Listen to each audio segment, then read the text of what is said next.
All right, principles of speed, accuracy, and timing. Now, in class, we did things backwards. Usually we talk about it and then we experiment. This time we experimented. Now we're going to talk about it. So I should probably send you this link. If you have a computer and a mouse, then this will work a lot better. I will also say don't open this in Chrome. If you use Chrome, then it will ask you to download some sort of extension in order to open it up, and we don't need to do that. So just use something else. I don't know what other ones work. Safari worked for me, but I have Mac, and I think most of you had Mac in this class this year. Make sure I write that note down there. So here's what we're going to work on. Speed, accuracy, Trey's law. Is it a logarithmic or is it a linear relationship between speed and accuracy? And then the relations between timing, accuracy, and movement time. Are they different? So timing and accuracy. Sometimes if your timing's off, you get hit in the mouth. Like a pitcher throws as hard as they can, they don't have as much control and they hit the batter. Or if you're trying to thread a needle through there, you're going to do this really, really slow. Most things fall kind of somewhere in the middle there. Now this may not be the best example, but it kind of goes along here. So sorry, this is more for the gentleman here, but it doesn't, yeah, we're not going to go there. So don't make decisions too quickly. So we used to do these things like swipe left, swipe right. Well, in this case, do you love this girl or do you hate, or do you not want to go on a date with this girl? I don't know. But if you look at it, you're like, okay, she's cute, love. But if you read a little closer, my name is so-and-so, I'm the best a man can get, also, I will cut you. Maybe you shouldn't make decisions too quickly. So that's what we're going off on here is there a logarithmic, which is called Fitts law, or is it a linear trade-off in that speed and accuracy?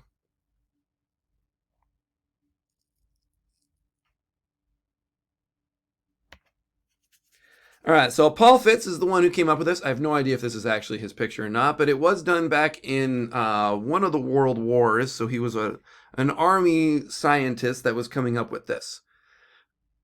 All right, so I did have a handout where I wanted you to try this. But since we're not doing it in person, we'll try this. We'll just have you try the other one as well. So what I was going to have you do is I had a printout with a piece of paper, and you were going to tap between here, or into this one and to this one. And I would say get as many taps as you can in 10 seconds. You tap, tap, tap, tap, tap, tap, tap, tap, tap, tap, tap, back and forth. So instead, I want you to either click this link, which I will send in your email here, or click this here, and we're going to try that. So this would give you a set amount of time here. So here's what that would look like in the thing here. So when you click that link, it's going to open this up here. It's going to give you this in this direction. Give you a little bit of background here. If you want to grab a cup of coffee in front of you, you need to estimate the distance between your hand and the cup and then make the movement. Seemingly trivial task is very difficult to do. If you try to have a robot grasp a cup of coffee that is randomly set in front of them, it is very hard to program that. So there's a lot of programming, but you've been practicing it since you were a baby. My 2-year-old has to slow down in order to grab something in front of him. But if it's like his blanket, he just grasps as quick as he can. So you're going to get something like this at the end here. So this would be how long it takes you to tap or to move the mouse from the corner to the thing. So you scroll down to here and say, run this demo. So click to start, press the space bar. So I'm going to touch this and I'm going to go as quick as I can. Quick as I can. Quick as I can. I'm going to try this as quick as possible. Ooh, tiny one there.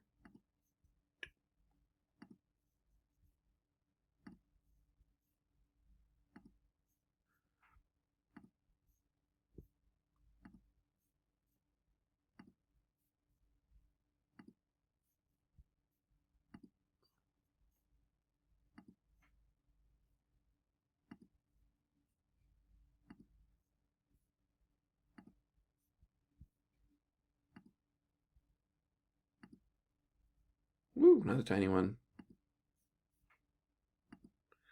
All right, so I did a pretty good job here. I found that you get a better result if you tap and then move. because it kind of looks a little more like a straight line here. So that's kind of what we're going for in this experiment. So there's how long it took depending on how far the mouse moves is what I think it is. And one of them, when it was a very large thing, it was very easy. Those two tiny ones ended up taking me longer, and my mouse traveled a further distance. So there's a little bit of that speed compared to accuracy trade-off there. So back to the other experiment. So if you're tapping back and forth, tap to tap, tap, tap, tap, there's two different things. So we can change the amplitude, which would be the width of each of these. Or sorry, the amplitude would be the distance that you're traveling. So in this case, 5 centimeters with a 3 centimeter target. Or you can do 10 centimeters with a 1 centimeter target. One's probably going to be more difficult than the other. So you could extend that amplitude out to make it harder, or make it a narrower distance. And then you can measure those together. So 2 times the amplitude divided by the width would give you the difficulty that this is going to be. So this would be a difficulty of 3.3. This would be a difficulty of 20, going back and forth and back and forth.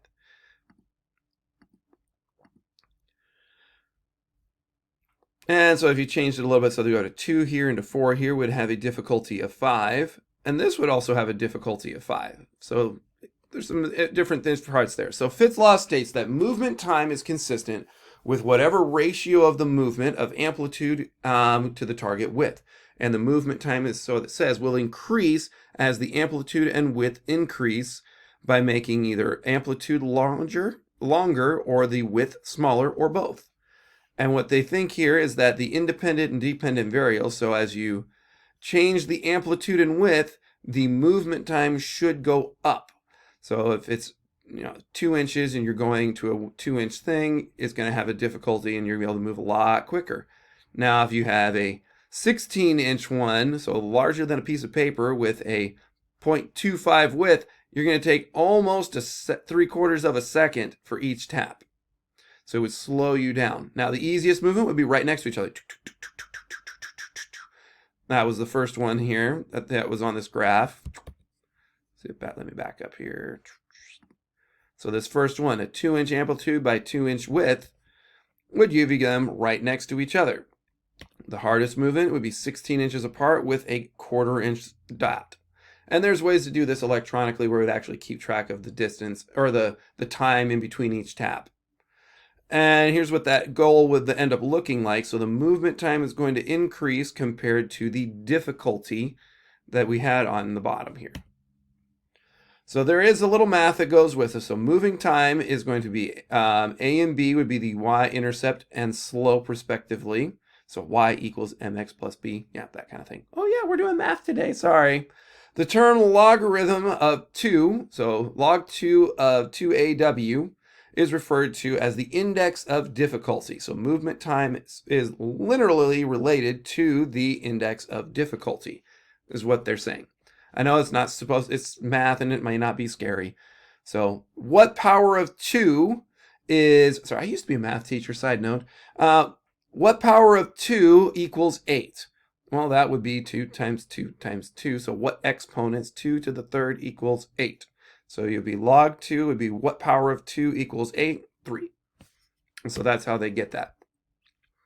So by putting this in here, they're going to try to get all the numbers of what power of 2 is going to equal this. So what power of 2 equals 2? 0. Power of 2 equals 4, 2. And that's why these are all 2, 4, 8, 16, 32, 64, 28. So here's how that movement time would approximately go. And this is from like 1954. And there's the slope and the rise over run here to get this m, log this, and then so y, movement time, equals slope mx plus b. There's your y-intercept, so where it increases there. That's going to be important here in just a second. Okay, and all this was done in like 1954 here. And each of the colors here is each width. And then here is the index of difficulty. So the movement time increases with the index of difficulty. So what does this slope tell us? Well, the slope, each movement goes up by a slope of 1, or of 0.1. And the slope could be different depending on what the task is. Now, our experiment we did yesterday, hopefully, And this isn't all of them. We only did a part of it. So they had one set where you were using just your fingers to move back and forth. Then the next one they did a wrist only, as in you could move your wrist. And then another one where they, immobilized your wrist and then made you move your whole arm. So fingers were the fastest, wrist was the next fastest, but it slowed down quite a bit when it was your whole arm had to move. And then here's the big question is, what does this y-intercept tell us? So if it's just above here, if it's an index difficulty of 0, then that would actually mean they were on top of each other and you're just tapping in place. So very, very fast would be less than, I think I had 0.15 of a millisecond is what they came up with this, which is pretty close to what that is here, 0.25.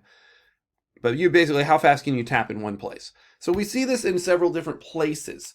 One, if you're in water, how fast something drops with gravity is much slower than in space. There is no gravity, so things will just continue keeping on.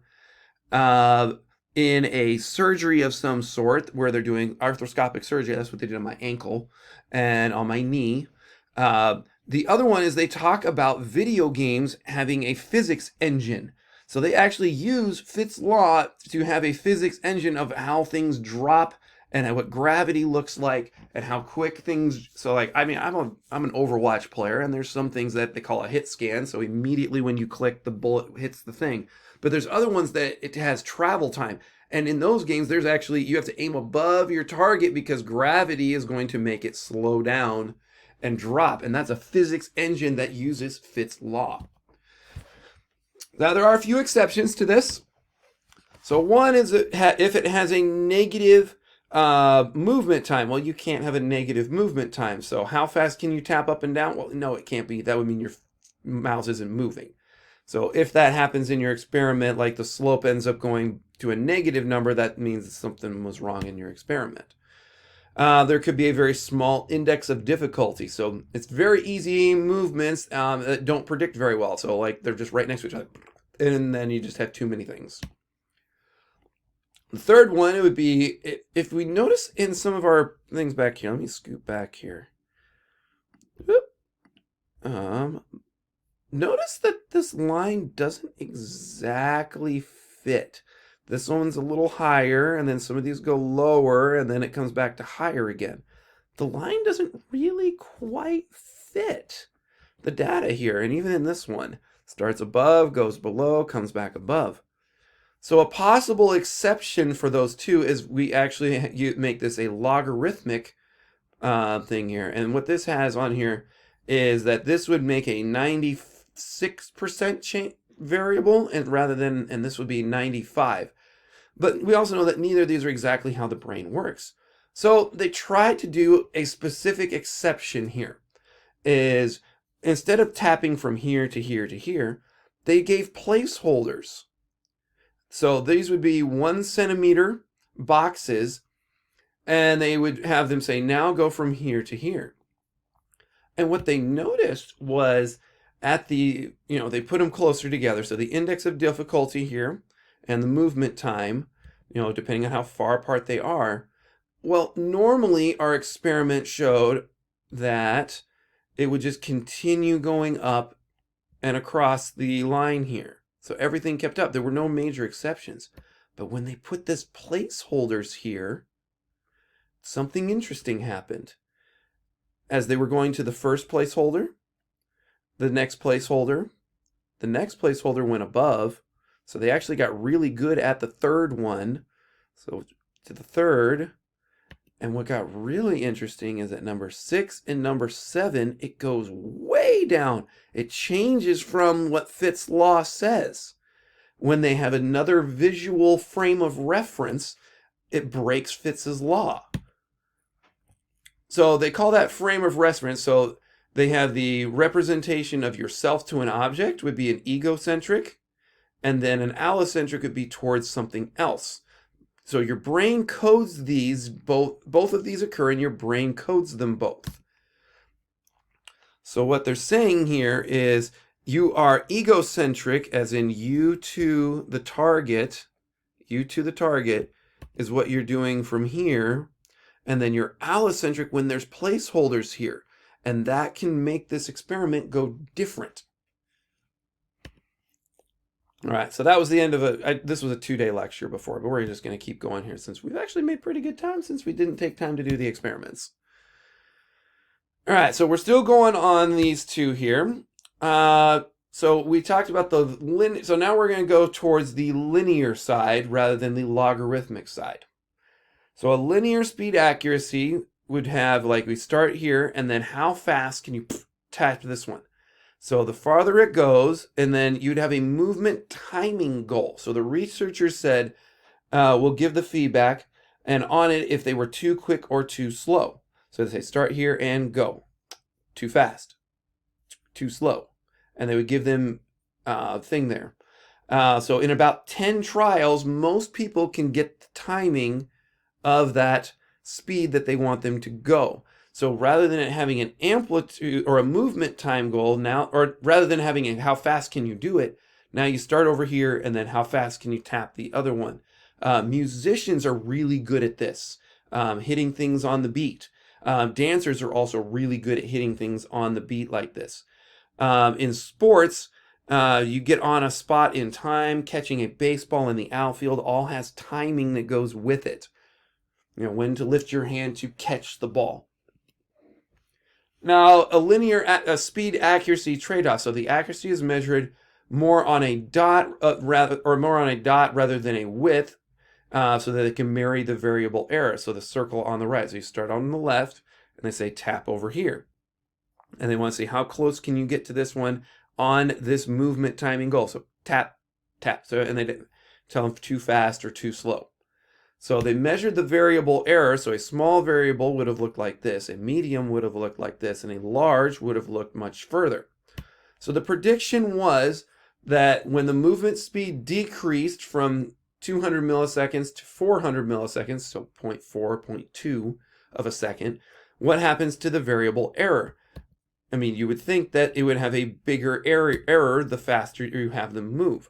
And then if the movement amplitude increased the distance, what would happen to the variable error? So they think that in this one, the faster you move, the more variable error there would be. And here, the less you would need to move, the less error. So it almost happened here. So when they timed it at 140 milliseconds, the movement time went, or with the, let's see, the amplitude would be the distance and the width of the circle. So it didn't, they all kind of increased, but at different angles. So like the slope of this was a little bit different depending on how far, how many centimeters they had to move, 10, 15, 20, 25, 30 centimeters. And then here was the amount of error they had. So the error did go up when they did that. So if there's a linear speed accuracy trade-off suggests that for various combinations of movement, amplitude, or the distance, and the movement time, that we have a consistent ratio. And that's what they think they see here, is a consistent ratio going up depending on how far they have to move, and the timing of it going from one tap, and then when they sped them up or slowed them down. The aiming errors were about the same here. So the increase in movement distance, decreases in movement time can be traded off with each other to maintain a movement accuracy in a rapid style task. So this was the slope here compared to the different speeds. So here's where they were so the Fitts law has, the variables are the movement amplitude and width, and then the dependent is the movement time. Linear Schmidt's law has your target amplitude, but they then swap the movement time as a thing that they check, or they're making as part of the experiment. And then they're trying to see how accurate they are, the variable error around each dot. So there's longer movement times, the faster it goes up, and the shorter the movement times on the variable error. So this is what the data looks like for those two different laws. So Schmidt's here, we've already been talking, or sorry, Fitts law here, Schmidt's law here. So Schmidt's tax, you would start here, land as close to the possible target with a movement goal of 400 milliseconds. So, beep, too fast, too slow, and people would figure it out eventually. What do I have my notes here? Then they measure the movement time again. The difference is, so if they use the same law, then the movement time should be the same between the two. So the prediction is the movement time should also be 400 milliseconds if Schmidt's law and Fitt's law are exactly the same law. If they're not, then the movement time should be different. And I don't remember why I had motion capture here, so I'm going to keep on going. So in an open loop thing here, you'd have the displacement would have a smooth trajectory going from one to the next with no error corrections. So if I tap here, tap, tap, tap, there should be a very smooth, and then the velocity should move about the same speed here. And they would measure that with some sort of pen that's like metal tapping from each one, probably sliding to each one. How much did it wiggle as it goes? And we have something similar that we'll do later. So in a closed loop one, there's going to be a more jagged, because as you go towards it, then you error correct and then tap. Error correct and tap. And so this is where that open and closed loop thing that we talked about in the last one would have. So in Fitt's task, where they were just going tap to tap, tap, tap, tap as quick as they can, we had a more closed loop type thing. Fitt's, on the other hand, where it was more timing, trying to go exactly to that spot, they had a more smooth motion. So like as I'm trying to go tap, tap, tap, tap, tap, tap, tap as quick as I can, I have more error correction going on than when there's timing. And I would totally do this. Tap, tap, tap, tap, when I have to, like a metronome to do it with. And that is saying that there is a timing precision between these two tasks. Schmidt's task, with it being all about the timing, people's movements were smoother. When they're trying to go as fast as they can, they had more error correction and more jagged movement. So when you're talking about Schmidt's law, the summary is, this is why increasing the speed of a rapid movement contributes to inaccuracy. If we're trying to go faster, it's going to have more accuracy. If we use more of a temporal thing, it's going to make it a little more. So the relative contractive forces of muscles participating are the major factor in determining the ultimate trajectory of the limb. So think back to the beginning there when you're trying to grab your cup of coffee. If you're doing it as fast as possible, you're probably going to make a mess. So you would slow yourself down to do it, to be more accurate. So a little bit more here out of the book here. I think this is a little bit of repeat. So when movement time decreases, more force is applied. So now we're talking about how much force you use. When amplitude distance increases, more force is required as well. So more force generates more variability, which causes the movement to deviate to the intended trajectory, resulting in errors. Think about trying to pound a nail into a piece of wood. And when you're starting really slow, you're using small taps because you want more accuracy, because you don't want to slam it into your thumb or your finger with the hammer. So what they were saying here, that it takes more muscles to, the more force you need, the more participating muscles are a major determination in the ultimate trajectory of that limb. So as I'm using a hammer, you have gravity pulling down, you have some muscles holding the hammer up, and then you have muscles pulling forward and down to try to get that resulting force of hit the nail. So when movement requires very high levels of muscular contractions, hammering a nail, greater than about 70% of the subject's capabilities, the increasing speed reduces the movement time, decreases the timing or spatial and timing error. Because the greater muscular force is required, increases the accuracy, adding an inertial, the weight of the object, load to the movement can decrease the error up to a point. So a slightly larger hammer would actually decrease the error up till it gets too heavy.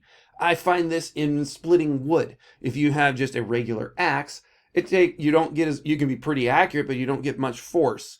And then you can get like a 6-pound splitting maul, and then an 8-pound splitting maul. And you can have pretty good accuracy up till it gets too heavy for you.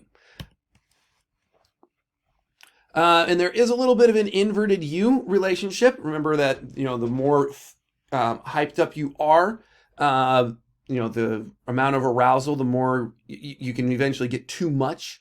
So that's the inverted U relationship exists between spatial accuracy and force requirements, with the least accuracy at a moderate level of force.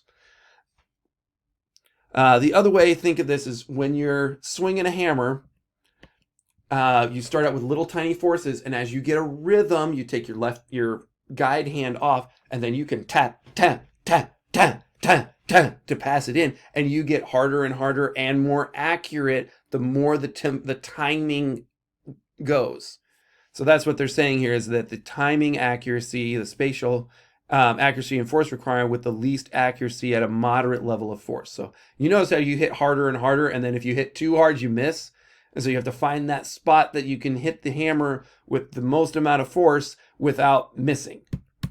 And so that's what this is saying here, is at 21% of my max force, it gets to a point where I get to 50% of my max force and how variable I can get, and then I can get stronger or get more accurate after I get past that point. All right, so there's some other things that could mess with your speed accuracy thing. One could be your visual. And here's some interesting illusions. Does the center circle look like it's the same size in all three pictures? No, it does not look the same. Depends on what is around it. All three are the same size, but because of the stuff around it, they look bigger, and this one it looks smaller. So you can have a little bit of variability here based on what your brain is saying. Also in this one, which line is longer? Well, the center line is the same in all three, but this one looks longer. The line connecting the inward or outward arrows make it appear bigger.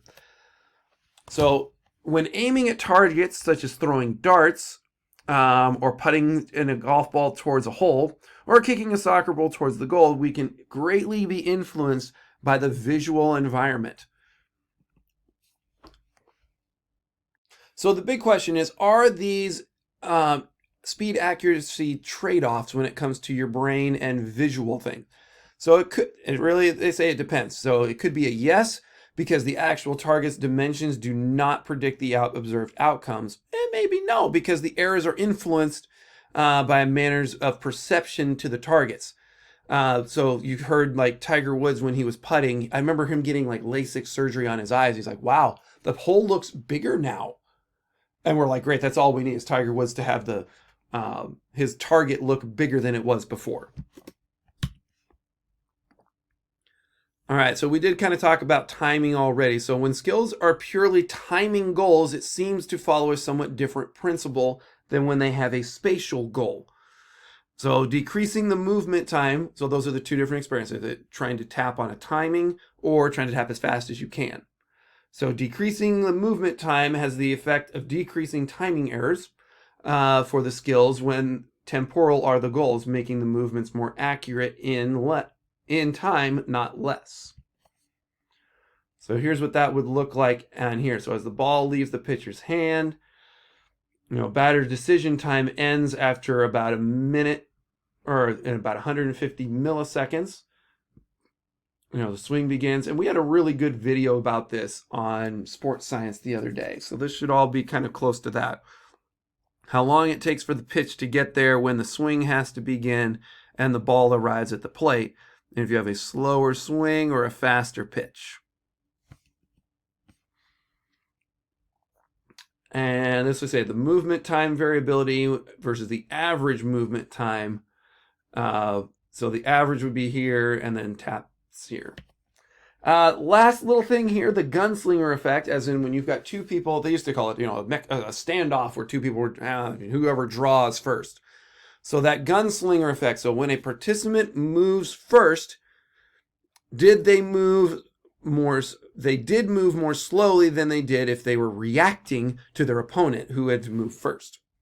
So like one object, or man one, man two are about to draw their guns at each other. Please don't do this in real life, guys.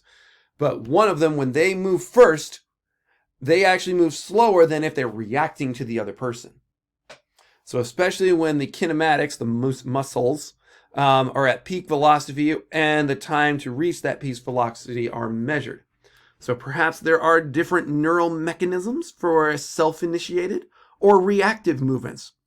We'll experiment with that another day.